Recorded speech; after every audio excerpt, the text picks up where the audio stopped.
cette nouvelle vidéo. Aujourd'hui ça va être une vidéo spéciale quiz. On va faire des quiz. Enfin, je vais lire les questions et vous allez y répondre. Soit dans votre tête de votre côté, soit en commentaire si vous voulez, mais c'est comme vous voulez. On va commencer par les capitales européennes. Alors c'est du vrai ou faux. Donc voilà, vous avez une chance sur deux. Je crois que c'est ça, hein, si je vous dis pas de bêtises. Écoutez.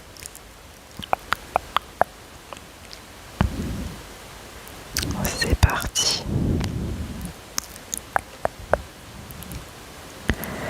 Est-ce que vous êtes prêts et prêtes? Première question.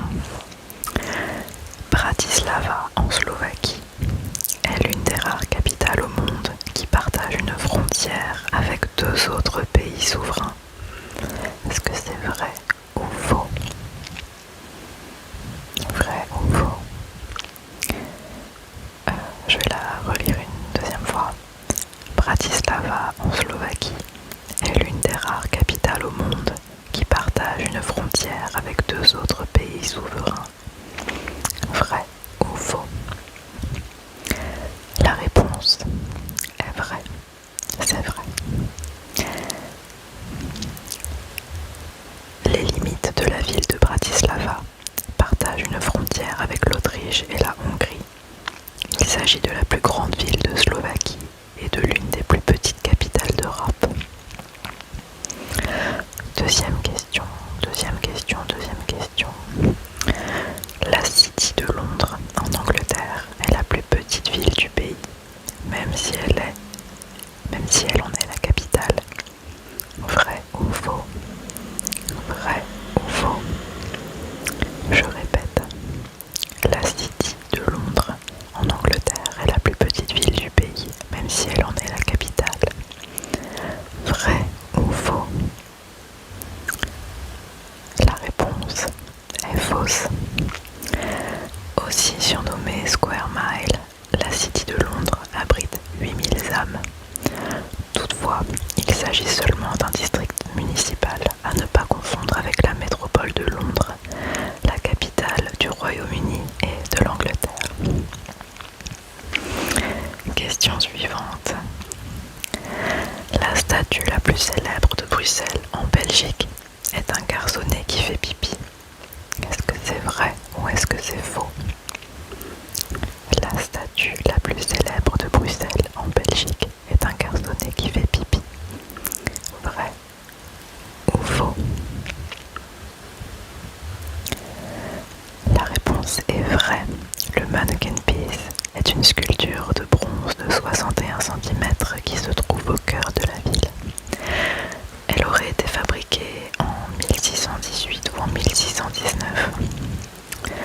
Comme la statue est souvent dérobée, l'original se trouve au musée de la ville de Bruxelles. Question suivante. Oslo, en Norvège, est réputé pour ses parcs.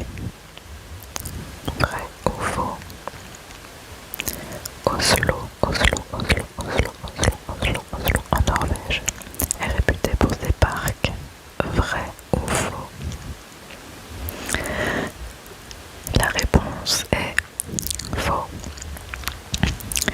Si les parcs font partie du paysage de la ville, c'est plutôt l'immense forêt vierge qui entoure la capitale qui l'a rendue célèbre, simplement appelée Oslomarka, la forêt d'Oslo. La forêt est protégée contre la plupart des formes de développement urbain. Question suivante. Vienne, en Autriche, est la seule capitale européenne qui produit une quantité importante de vin sur son territoire. Vrai ou faux? Est-ce que c'est vrai ou est-ce que c'est faux? Vienne, en Autriche, est la seule capitale européenne qui produit une quantité importante de vin sur son territoire. La réponse est vraie. Vienne contient pas 700 hectares, ce qui fait 1730 acres de vignobles et abrite plus de 600 vignerons. 85% de son vin est produit à l'aide de cépages de vin blanc. Question suivante. La ville du Vatican, capitale du Vatican, a le taux de crime le plus faible au monde. Vrai ou faux? Vrai ou faux? La ville du Vatican, capitale du Vatican, a le taux de crime le plus faible au monde. Vrai ou faux?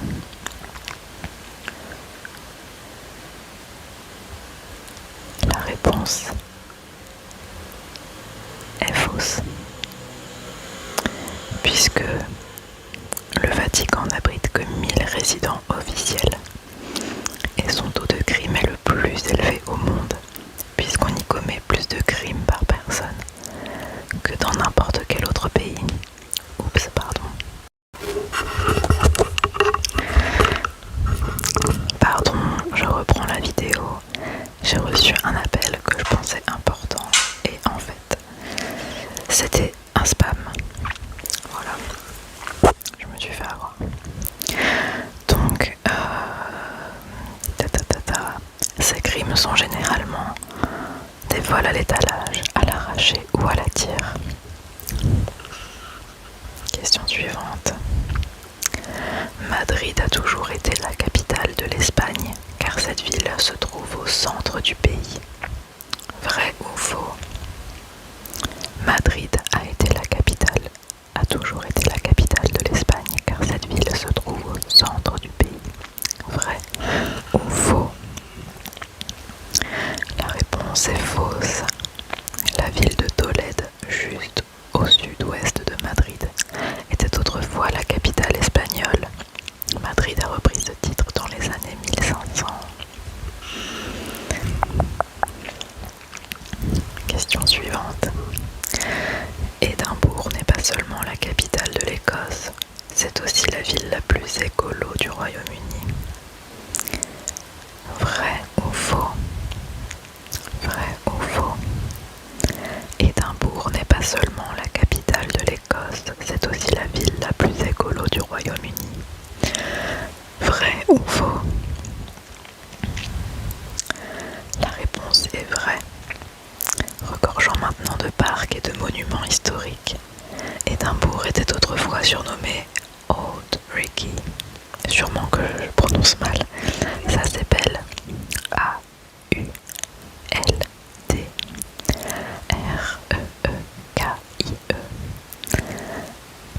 Et donc elle était surnommée comme ça en raison de son air de mauvaise qualité.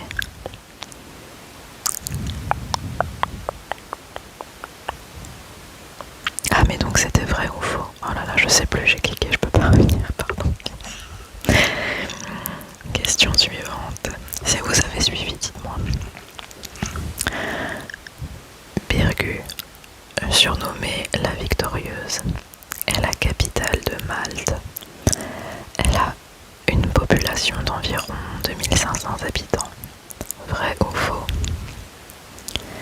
Birgu, surnommée la Victorieuse, est la capitale de Malte. Elle a une population d'environ 2500 habitants.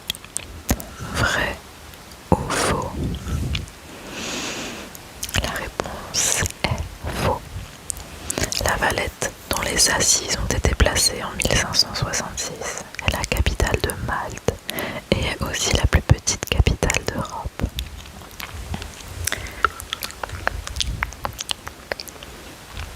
Question suivante. La capitale de la Pologne, Cracovie, a été fondée en 1280 par les ducs de Mazovie. Vrai ou faux?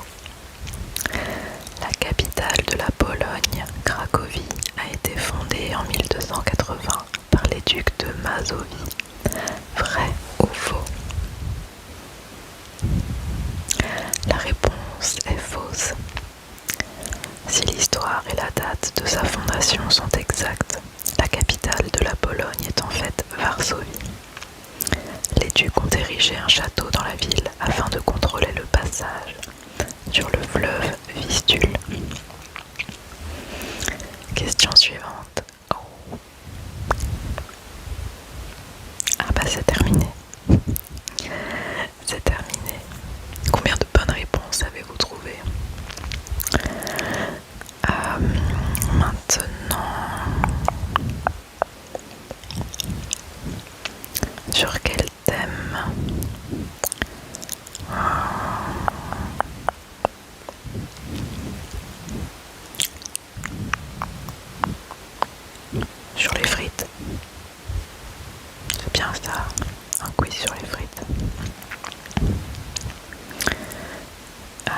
parti.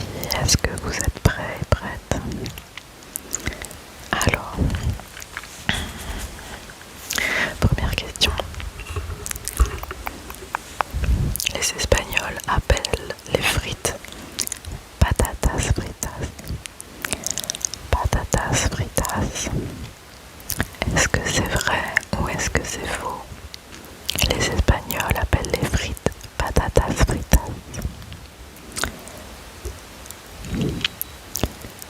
C'est vrai.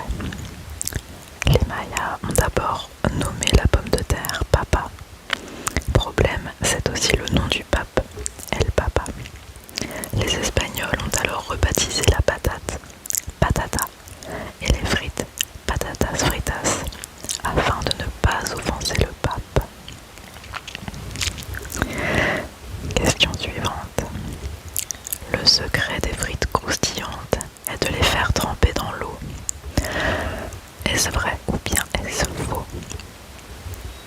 Le secret des frites croustillantes est de les faire tremper dans l'eau. Vrai ou faux? C'est vrai. En voilà une drôle d'idée. Tu te demandes pourquoi faire tremper les frites dans l'eau? Tout simplement pour éliminer le surplus d'amidon qui fait brunir les frites avant qu'elles ne soient bien cuites. Ok. Question suivante. Le premier musée de la frite au monde se situe en Belgique. Vrai ou faux? Le premier musée de la frite au monde se situe en Belgique. La réponse est vraie. Le musée de la frite, situé à Bruges, est ouvert depuis 2008. Il explore l'histoire de la pomme de terre et de la frite, tout en mettant en lumière l'importance de cette invention culinaire dans la culture belge. Dans la culture belge, dans la culture belge, dans la culture belge. Question suivante. Une galerie d'art a été condamnée à une amende de 2000 € pour avoir jeté les frites d'un artiste. Ça me fait rire parce que amande a été écrit avec un A. A-M-A-N-D-E comme le fruit sec. Sauf que dans ce contexte, l'amande s'écrit avec un E. Une galerie d'art a été condamnée à une amende de 2000 € pour avoir jeté les frites d'un artiste. Vrai ou faux? La réponse est vraie. La galerie Mosel und Tschechau, pardon pour la prononciation, de Munich a été condamnée à payer 2000 € de dommages et intérêts à l'artiste Stefan Bonenberger, qui avait jeté à la poubelle les frites qui auraient servi à l'ébauche de l'œuvre finale appelée Pomme d'or, soit une paire de frites croisées et recouvertes de feuilles d'or. Eh bien, question suivante. La Belgique est le pays qui consomme le plus de frites surgelées. Vrai ou faux? La Belgique est le pays qui consomme le plus de frites surgelées. La réponse est vraie. Avec 16 kilos par an et par famille, la Belgique est bien le pays où on mange le plus de frites surgelées. L'origine des frites est américaine. Vrai ou faux? Vrai ou faux? L'origine des frites est d'origine américaine. C'est faux. Tu te demandes qui a inventé les frites. Leur origine fait encore débat. La pomme frite Pont-Neuf aurait été inventée à Paris après la Révolution. Désolée si vous entendez de la musique. Il y a quelqu'un en dessous de chez moi qui joue des instruments avant. Pour les Belges, la frite serait née à Namur au XVIIe siècle, mais les Américains l'auraient nommée French fries, associant la Belgique francophone à la France pendant la Première Guerre mondiale.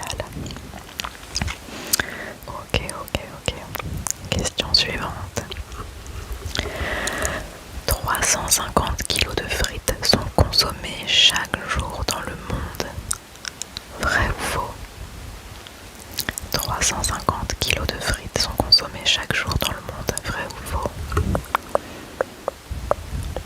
La réponse est fausse. D'après le grand livre de l'alimentation de Laurence Plumet, 350 kilos de frites seraient en effet consommés dans le monde, mais par seconde, ce qui ferait de la frite l'un des aliments transformés le plus consommé dans le monde. Waouh, c'est dingue. Il existe officiellement 5 sortes de frites. Vrai ou faux? La réponse est fausse. Longueur, forme, pommes de terre utilisées, cuisson. Il existe plus d'une dizaine de variétés de frites. Pour les puristes, sachez toutefois que les frites classiques sont plutôt longues, fines et régulières, d'une longueur d'environ 8 à 10 cm et d'une largeur de 0,8 à 1 cm. C'est très précis. Question suivante. Le youtubeur français Seb la frite a choisi ce nom après avoir frôlé la mort, étouffé par une frite. Vrai ou faux? Le youtubeur français Seb la frite a choisi ce nom après avoir frôlé la mort, étouffé par une frite. La réponse est faux. Heureusement, aucune frite n'a attenté à la vie du youtubeur, aujourd'hui appelé Seb. Aujourd'hui, mais n'importe quoi. À l'origine, le choix de ce pseudonyme correspondait simplement au surnom que lui donnaient ses camarades au lycée. Ouais, alors en fait, enfin oui, c'est possible, mais je sais que son nom de famille c'est Frit, F-R-I-T.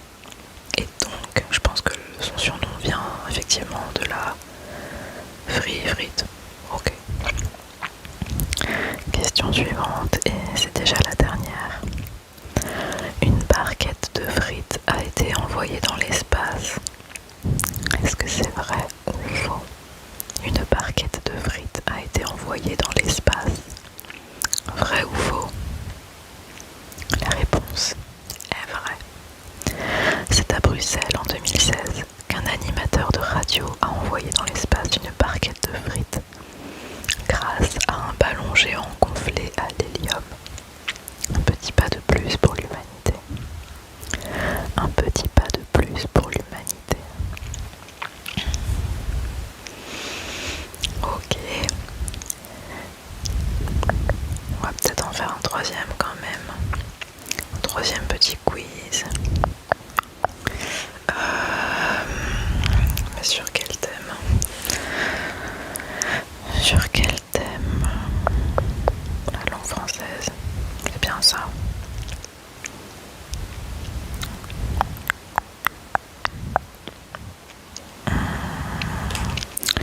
On va faire... C'est peut-être un peu compliqué ça. On va faire... Mince, j'ai perdu ma page.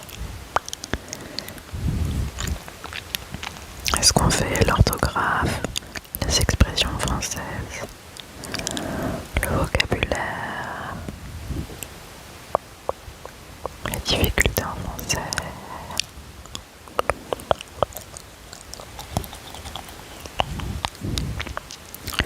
Allez, on va faire le vocabulaire.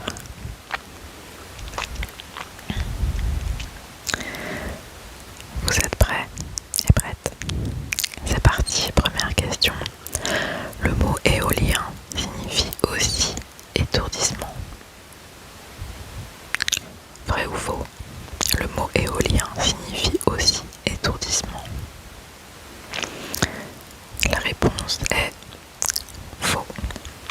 Le mot éolien signifie qui est actionné par le vent ou relatif au vent. Il n'est pas synonyme d'étourdissement. Ok.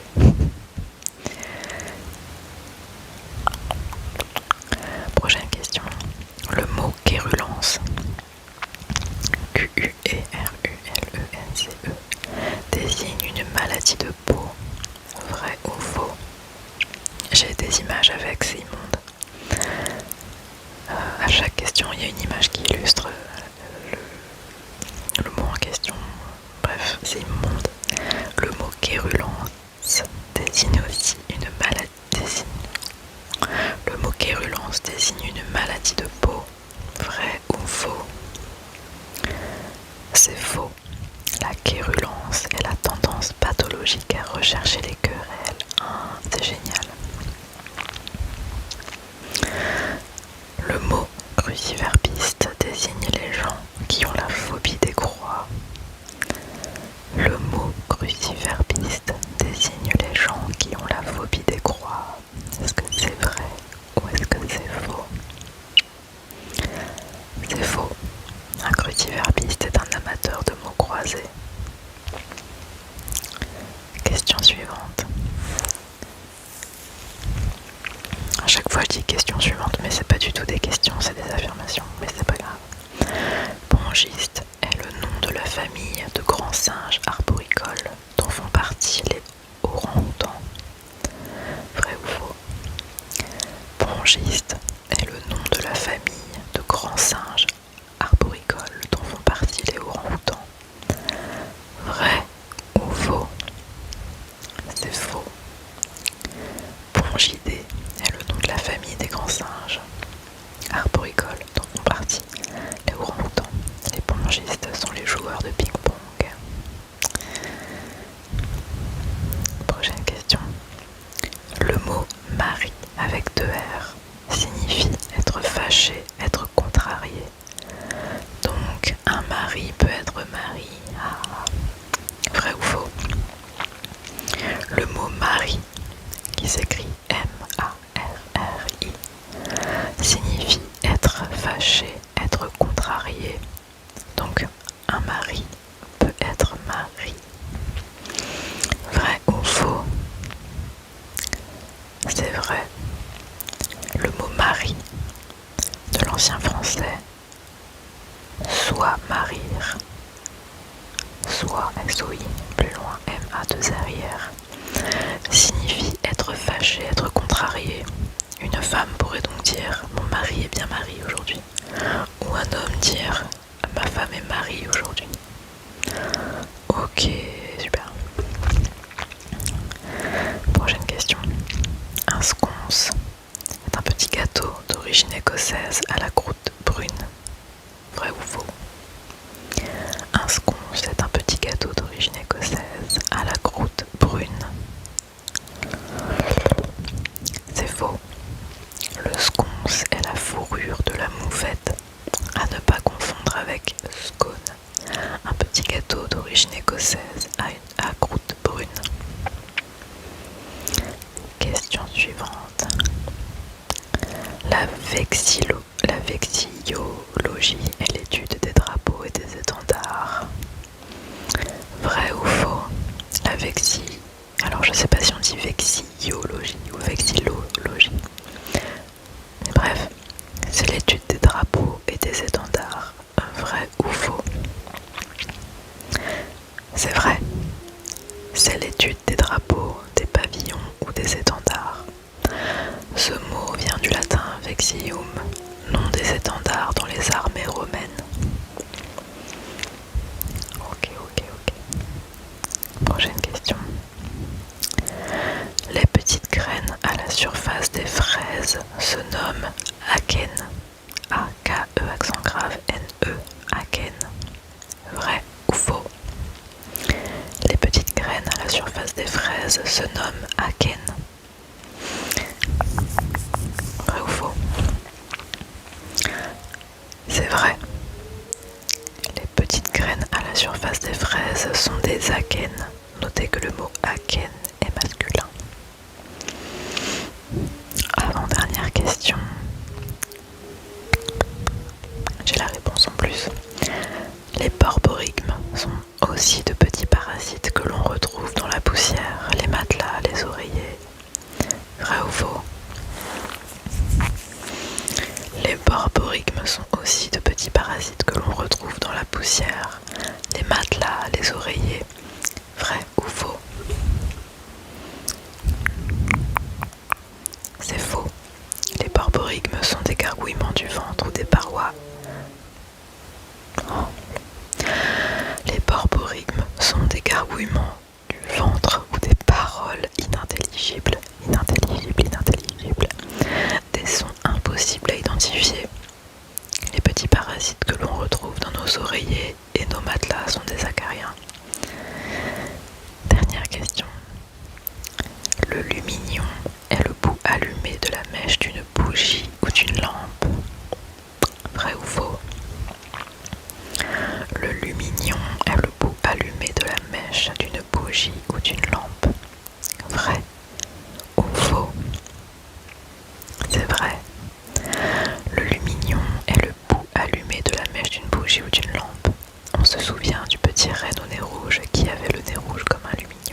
vous remercie d'avoir partagé ce moment avec